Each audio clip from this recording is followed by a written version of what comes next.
রমাদান যে আসতেছে আপনাদের ভাল লাগে? রমাদান নাম শুনলেই মুমিন হৃদয়ে বয়ে যায় প্রশান্তির ফল্গু ধারা, ঠিক কিনা? একটা আনন্দ, একটা উচ্ছ্বাস আমাদের হৃদয়ের মধ্যে চলে আসে। রমাদান সাইয়্যিদুশ শুহুর, 12 মাসের মধ্যে সব চাইতে শ্রেষ্ঠতম মাস রমাদান আল মুবারক আসছে।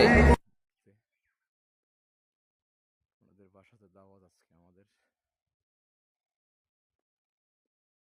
ওনার বাড়ি আর ওই দিকে আছে, এটা হলো ওনার বাংলা বাড়ি। এই আমাদের গাড়ির সামনে দেখা যায়।